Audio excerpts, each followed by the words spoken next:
Atopic dermatitis AD, also known as atopic eczema, is a type of inflammation of the skin, dermatitis.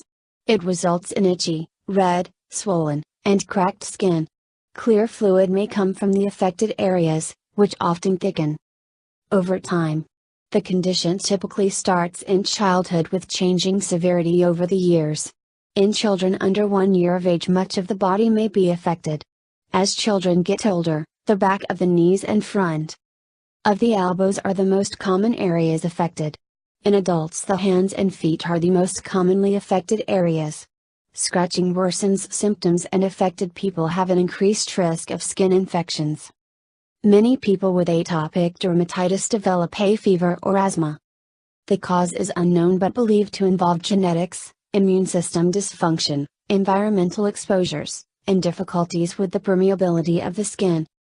If one identical twin is affected, there is an 85% chance the other also has the condition. Those who live in cities and dry climates are more commonly affected. Exposure to certain chemicals or frequent hand washing makes symptoms worse. While emotional stress may make the symptoms worse, it is not a cause. The disorder is not contagious. The diagnosis is typically based on the signs and symptoms.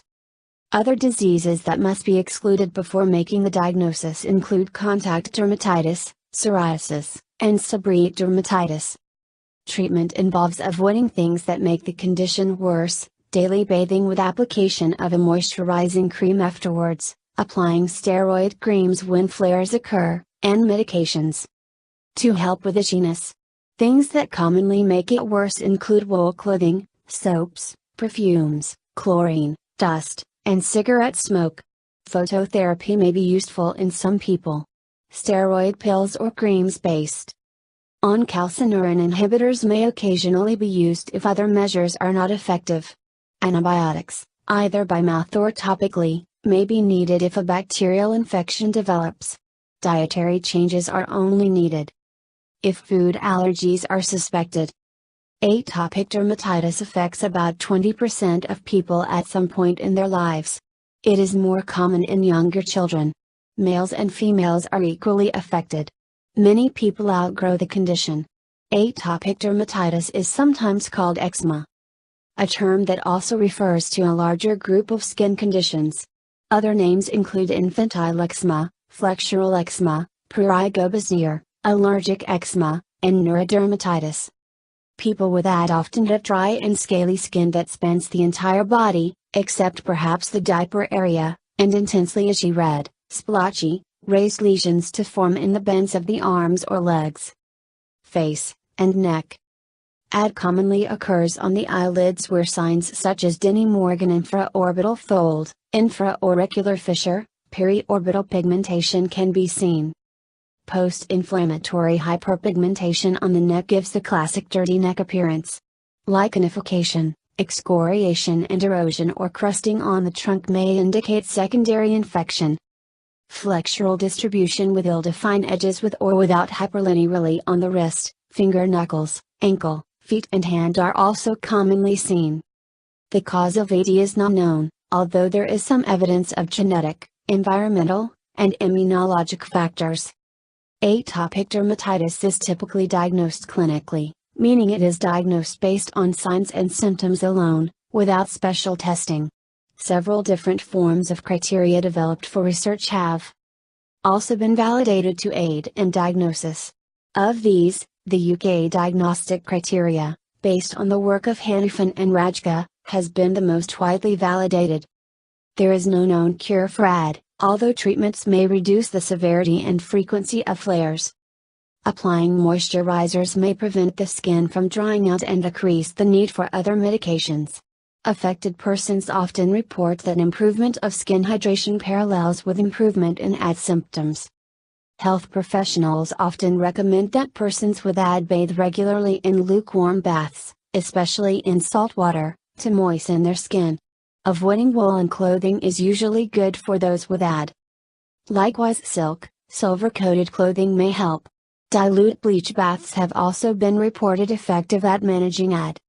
The role of vitamin D on atopic dermatitis is not clear, but there is some evidence that vitamin D supplementation may improve its symptoms.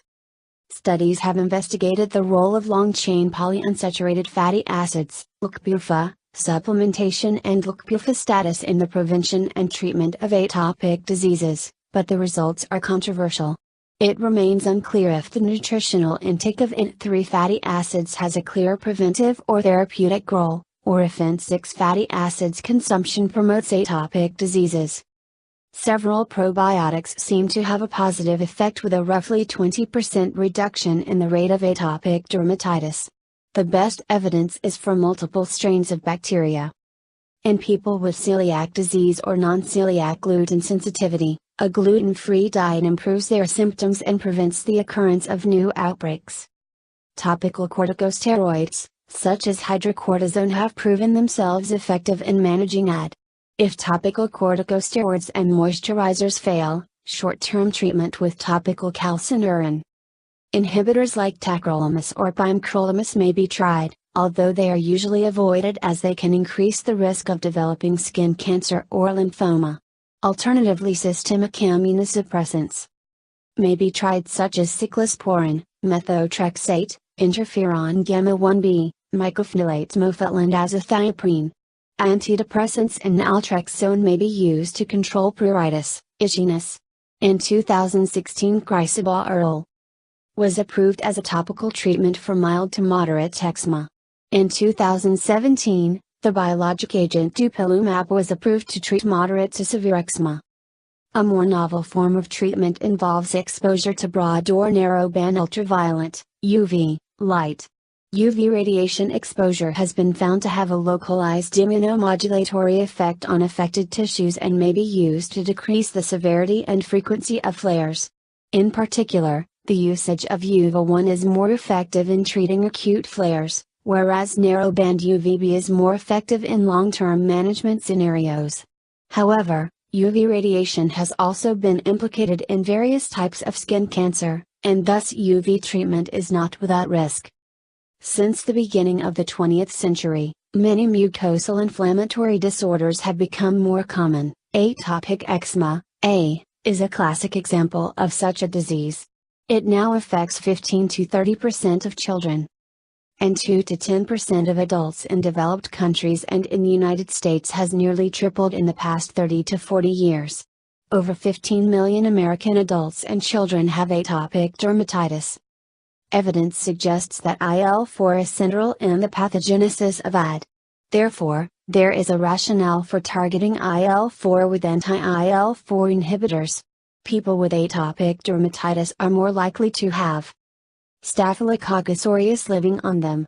The role this plays in pathogenesis is yet to be determined.